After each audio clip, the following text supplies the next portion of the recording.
অনেক বড় একটি ব্র্যান্ডের কেক করার সুযোগ পেলাম। সত্যি কথা বলতে আমি থিম কেক নিয়ে কাজ করি প্রায় ৯ বছর ধরে এবং এই বিশাল একটা সময়ের মধ্যে আমি অনেকগুলো কেক করার, অনেক থিমের কেক করার সুযোগ পেয়েছি।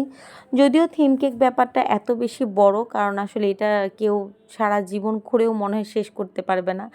যতই দিন যায় ততই নতুন নতুন ট্রেন্ডিংয়ে আসে, নতুন কেক আসে, নতুন ডিজাইন আসে। তো যাই হোক, তারপরও নিজের যতটুকু জানার পারার ততটুকু করে যাচ্ছি। তো আজকে যে কেকটা ছিল এটা কিন্তু একটি ৩ পাউন্ডের কেক ছিল এবং এটা একটি ভ্যানিলা কেক ছিল, আর এটা একটি ডিওর লগো থিম কেক ছিল। তো ডিওর ব্র্যান্ডকে ফোকাস করে করা হয়েছিল। আমি কিন্তু ব্র্যান্ড ফোকাস করে অনেকগুলো কেক আগে করেছি, কিন্তু এই ব্র্যান্ডেরটা আগে কখনো করা হয়নি।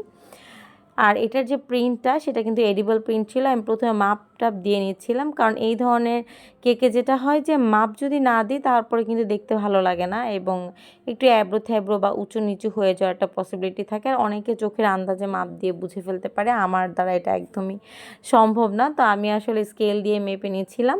তারপরে আসলে উপরে যে রিবনটা দেখছেন এই রিবনটা লাগিয়ে নিবে। এই রিবনটাও আমি আসলে লাগাতে যেয়ে আমি দেখলাম যে আমি যদি নিচে রেখে লাগাই তাহলে এটা ঠিক মতো হবে না।